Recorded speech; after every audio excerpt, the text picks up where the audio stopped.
Let me show you how we turn this plain black and white kids' bathroom into something beautiful. And yes, we ran into some drama along the way. This bathroom makeover was supposed to be a quick and easy project. Just a quick coat of paint, a new mirror, and boom, done. But as always, things don't go according to plan. The reason? Well, I decided to change out my vanity, which opened up a huge can of worms with the tiles. When we moved in, this bathroom was just fine, functional, black and white, but a little bit cold. And I really wanted something warmer, something that felt really special, especially because this is my kids' bathroom. Now, in a way, this bathroom is gonna be too beautiful for my kids, but I kept coming back to a beautiful French provincial bathroom with soft paneling, antique gold mirrors, and light, airy touches. Think Paris meets Pinterest. I had to deal with this mirror, and let me tell you, I was not looking forward to it. These big Builder-grade mirrors are usually glued to the wall, and removing them can be a gamble. So first, I taped a bunch of pieces of painter's tape across it. This way, if it cracked or shattered, the glass wouldn't go flying everywhere. What a relief we got that mirror off the wall, but we're left with a lot of damage, so we're gonna have to patch this all up and prime it before we can paint the walls.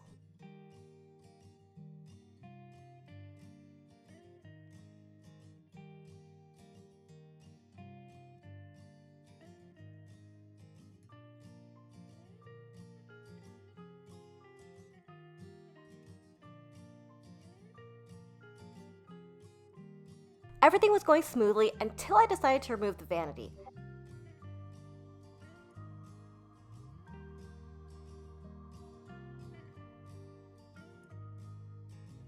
But I really didn't think that this vanity fit with the aesthetic that I was going for. It was just too modular. I wanted something beautiful with charm, and I really wanted a floating vanity. I really wish I had known that most of the time when you remove a vanity, there are no tiles underneath. So I've never removed a toilet, and my brother told me it'd be really easy, but I just thought I would hire a plumber to do it. And look at this guy. He is so strong that he lifted an entire toilet and took it down out to our garage.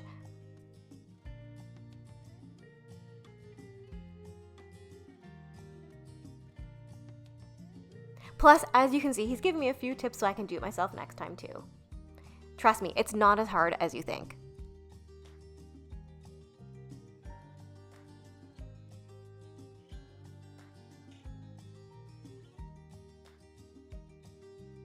Okay, so the one thing I wish I had known before buying a new vanity is that you need to check if there's tiles underneath your vanity, because there's a good chance there won't be.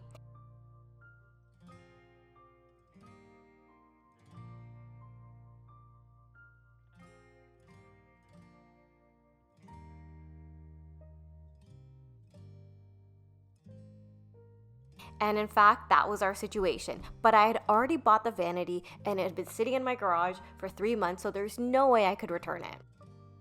So I had this huge gaping hole looking down at me where I could see right through my subfloor. Honestly, for a second I stood there and thought, do I put the vanity back and pretend I didn't see it? I mean, what would you do? But I decided I was too deep, so let's just keep going. I also had to close up this hole behind the vanity because I have a floating vanity, so you're going to be able to see the wall behind the vanity.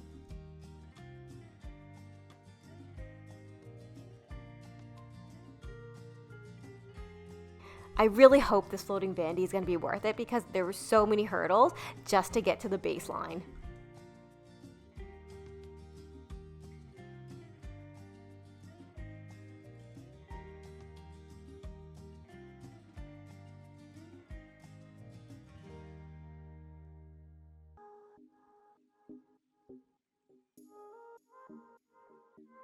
Tiling was not my bingo card for this project at all, so I had two options. Either I could rip out my existing tiles, or I could put a peel and stick tile on top, and that's exactly what I did. Instead of putting the whole project on hold, I did a quick peel and stick tile. It's not my first choice, but it worked like a charm for now. And yes, I'll show you how I installed these as well, because it turned out pretty great. The first thing I had to do was lay some tiles to make sure the entire floor was level. So I'm using this pre-mixed grout. Like, this is probably not what you're gonna use if you're gonna do the whole floor, but because I just wanna get this done. Gosh, I hope I have enough.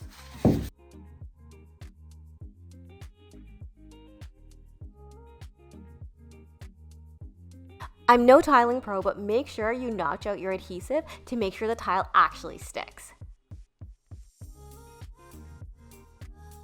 I also used some spacers. Now maybe this wasn't necessary because I'm going to be putting peel and stick tile on top, but I wanted to make sure I have a level surface for that vanity to sit on top.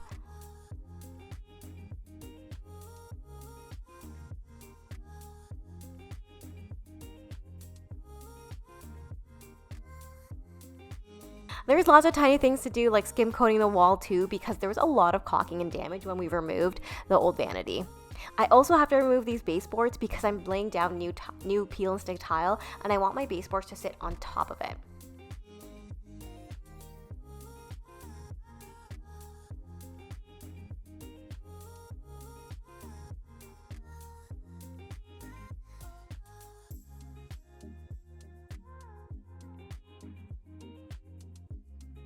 Before I move on to tiling, I have to show you the paint I picked in here. I picked this soft, dreamy French blue that totally changed the mood in here. It's Mount St. Anne by Benjamin Moore. It's the perfect blue-gray green, and depending on the lighting in your room, it might read more blue or it might read more gray or green. For me, I really saw it as blue. It instantly felt fresher and warmer. If you're scared of painting your room anything other than white, don't be. I actually color drenched this entire bathroom. I painted the walls, the door, and the ceiling. The color makes it look way more intentional and actually really high end.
This peel and stick tile is unlike any tile that I've used before. It is really thick and durable. I decided to also grout this floor just so that it looks more realistic and not just like a big sticker that I had laid down. Now to cut these tiles, I did end up using my saw just because it is thick. You could also use a really sharp utility knife, but I just thought this would be easier.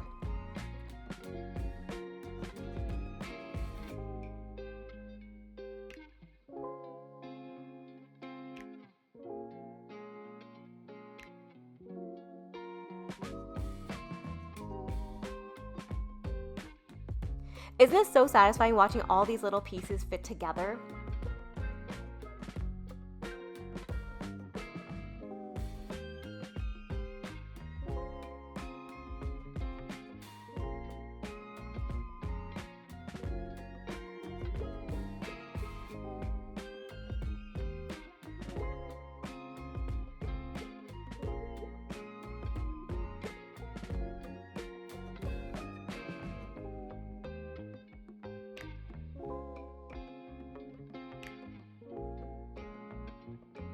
Now after I was done tiling, I actually moved on to grout, and I bought a pre-mixed grout because this is a small bathroom and I wanted to just work as fast as I could.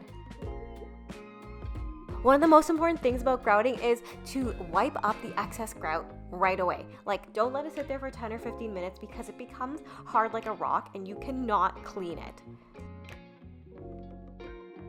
Honestly, I'm a little bit happy about the floor incident because now the floor is a total vibe. I put it on this herringbone pattern so it looks really high end. I also installed new baseboards because who wants to reinstall old dingy baseboards, right?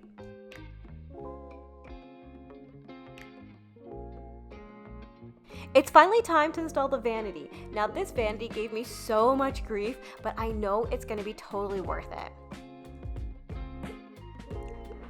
When you pick a vanity for a kid's bathroom, you want to make sure you have some type of storage. So this one's got 2 drawers, and my kids each can have some compartments in there so they're not fighting over and messing up each other's space. I mean, you know how kids are. I really love the chrome legs on this vanity, and I just love the simple and sleek look. Now seeing this vanity installed, it makes me feel like it was totally worth having to redo the floors. To keep up with that Parisian vibe, I got this really beautiful gold faucet.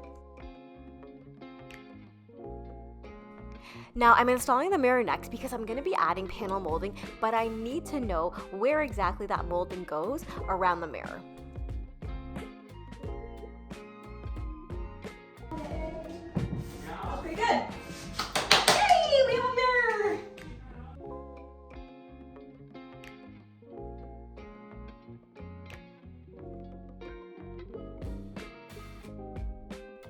Now the walls are painted, it's time for the real transformation, panel molding.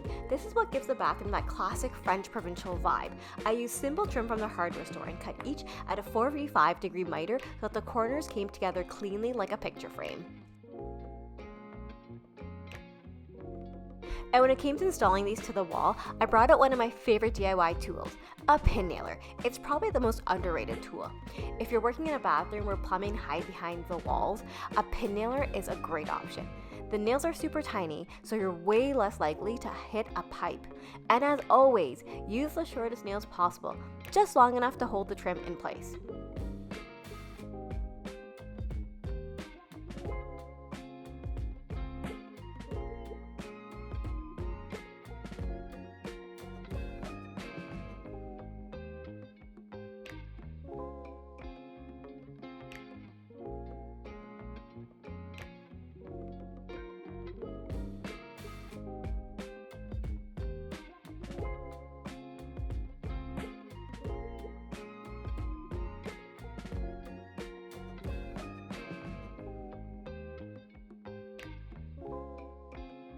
Bonus, with a pin nailer, you don't even need to fill the hole.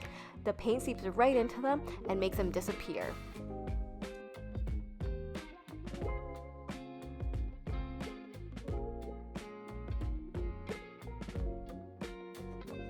After that, it's all about the details. I got these new towel hooks and they're so substantial. I love how these really tie into the faucet.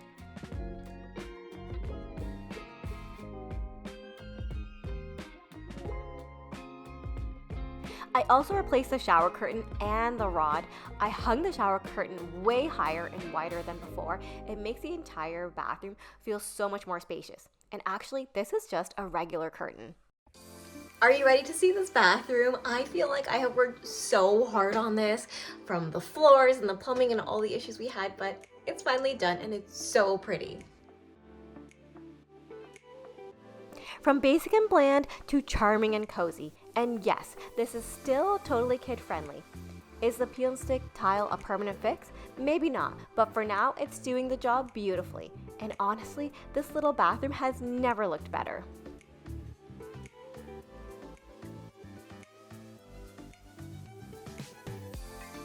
What do you think? Isn't this just the perfect Parisian bathroom? It's got a little bit of hint of a modern flair, but that blue and the gold accents really tie the room together.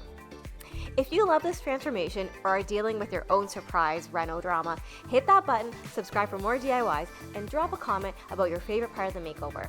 I've got so many more rooms to tackle and more chaos, so stay tuned.